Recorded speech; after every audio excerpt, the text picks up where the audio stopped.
ይዘናል የሚለውን ነው። ሌላው የአዲስ አበባን ጉዳይ በተመለከተ ደግሞ አይ ዶንት ቲንክ ሁሉንም ነገር የምናውቀው አይመስለኝም። እኔ በግል ያለኝ እይታ ያ ነው። ሁሉም ነገር የምናውቀው የገባን ምናምን ቢሆንም አልቆ እንደዚህ መቶ ላያችን ላይ አይቀልዱም ነበር። ሜቢ ዱካክ ምናምን ገብቶ ሊሆን ይችላል። የተወሰኑ ሰዎች ገብቷቸው ሊሆን ይችላል። ግን አብዛኛው ሰው ከእኔ ልምድ ካየሁት እንትን የምለው ነገር እየሆነ ያለው ነገር ራሱ የገባው አይመስለኝም። ለዚህ ነው ተደጋግሞ መነገር እንዲህ እስኪገባው ድረስ ማለት ያለበትም ይመስለኝና ነገሮችን ያው ከተለያየ አቅጣጫ ብናያቸው አሪፍ ነው። አመሰግናለሁ። ጉንፋን ስለያዘኝ ነው፣ ይቅርታ። ታንኪዩ።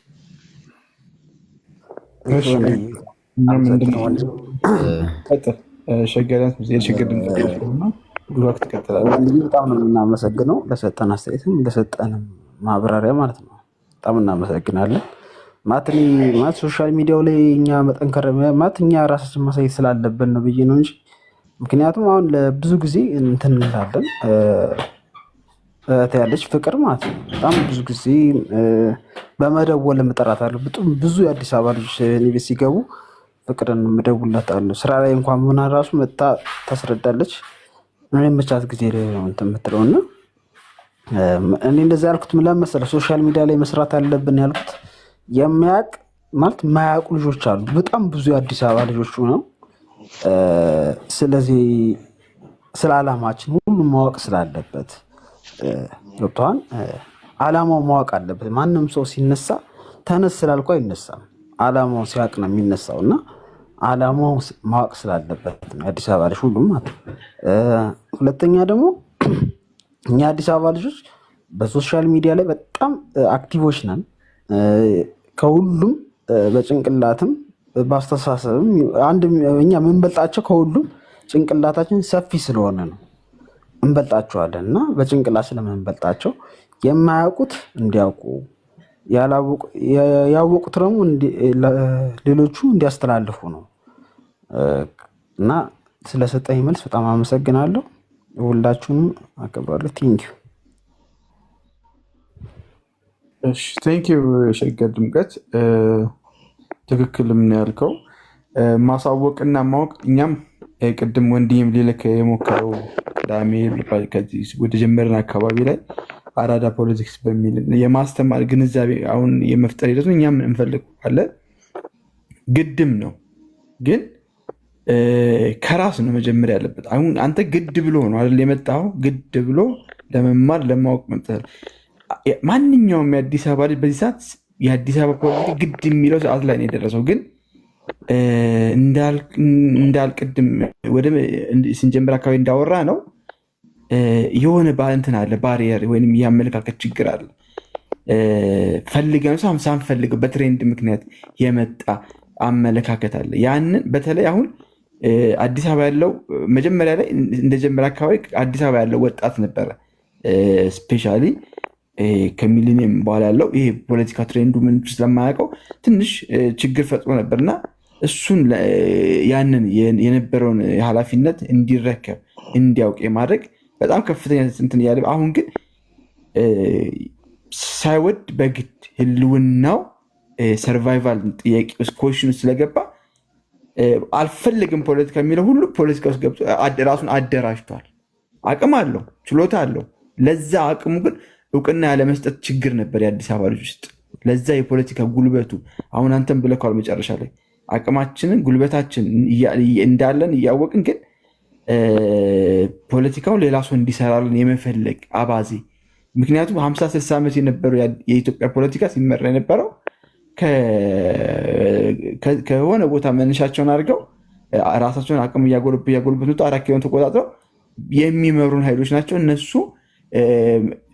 የአዲስ አበባን ህዝብ ስለማያውቁት በእነሱ በመሰረቱት ወይም በአደራጁ ፖለቲካ ላይ አዲስ አበባን ህዝብ እንዲሳተፍ ኢንቮልቭ እንዲያደርግ ፖለቲካሊ ሀሳብ እንዲሰጥ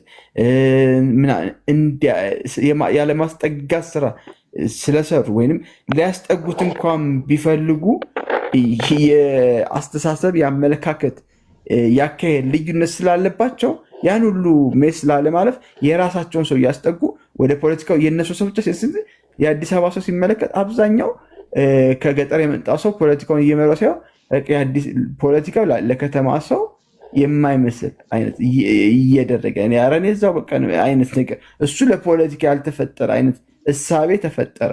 የአሳቤ አድጎ ጎልብቶ ዛሬ ያለው ቸልተኝነት ውስጥ እንድንገባ አደረገን እና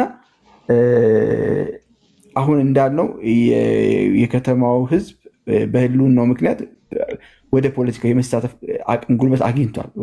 ሳይወድም በግዱ ወደ ፖለቲካ ተሳትፎ ገብቷል። አሁን ኦልሬዲ በቃ ኦልሞስት 100% በሚባል ደረጃ ማንኛውም የአዲስ አበባ ወጣት አሁን ስለ ፖለቲካው ማወቅ ራሱን የማደራጀት ስሜት ውስጥ ገብቷል። ያ ትክክለኛ ውሳኔም ነው።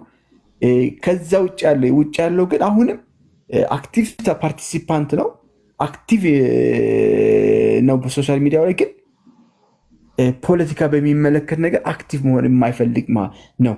ያውቀዋል ከተማዋ ላይ የት እየሄደች እያየ ምን እያለ ግን ይሄ ቸልተኝነቱን የማስወገድ ሂደት በደጋግመን እኛም ፕላትፎርማችን ክፍት ነው። አብዛኛው የማሰባሰብ ግን ፖለቲካሊ እንትን ያለ ማለት የሆነ ኃይል ሲመጣ ወይም የሆነ ክፍለ ሀገር ላይ እንትን ሲል ደጋፊ ሆነ ይሄዳል። ግን ራሱ ፖለቲካን ለመምራት ራሱ ስለ ፖለቲካ ለማውራት ራሱን በፖለቲካ ለማሳተፍ ግን ቸልተኛ የሆነ ነው። ፖለቲካ ከሚያወራ የሆነ ዘና የሚያደርግ ነገር እንትን ቢያደርግ ይመርጣል። ይሄ ውጭ ባለው በአዲስ አበባ ማህበረሰብ ላይ የገጠመን ነው። በሂደት እንግዲህ እየዳበረ ይመጣል ብለን እናስባለን። ያው እኛ ቅድም 6 ኪሎ ለማንም ፖለቲካ ትግል ማለት የአንድ ቀን የሁለት ቀን የሶስት ቀን ጩኸት አይደለም። አላማ አለ። አላማችን ይሄም ስራ ስለተወጠ አዲስ አበባ በአዲስ አበባውያን መተዳደር የምችልበት አቅም እስከምታገኝ የአዲስ አበባ ልጅ ከተማውን መቆጣጠር እስከሚችል ድረስ ከአዲስ አበባ ኢኮኖሚ በአዲስ አበባ ልጅ መዘወር እስከሚችል ድረስ አዲስ አበባ ልጅም እንደ ማንኛውም ኢትዮጵያ የኢትዮጵያ ጠቅላይ ሚኒስትር መሆን እስከሚችል ድረስ የኢትዮጵያ ሚኒስትር መሆን እስከሚችል ድረስ እነዛ ዓላማዎች እስከሚሳኩ ድረስ እስከ መጨረሻው እኔ እንኳን ባልጨርሰው ቀጣይ ልጄ ሊጨርሰው የሚችል ትግል ነው። ይሄ አሁን ስልጣን ላይ ያለው ኃይል የ2 ዓመት የ3 ዓመት ምናምን ትግል አይደለም። 50 ዓመት 60 ዓመት ትርክት ተፈጥሮበት እንትን ብሎ አቅም አጎበርቶ እያደረጀ መጥቶ ነው እዚህ ጋር የደረሰው። የሆነ ኃይል ልክ በቃ አሁን 83 ላይ ኢህአዴግ ስልጣኑ ስለያዘ በቃ ይሄ እኛ እንትን አያስፈልግም ብሎ ተስፋ ቆርጦ እንቅስቃሴውን ቢያቆሙት ኖሮ ዛሬ እዚህ ጋር ቦታውን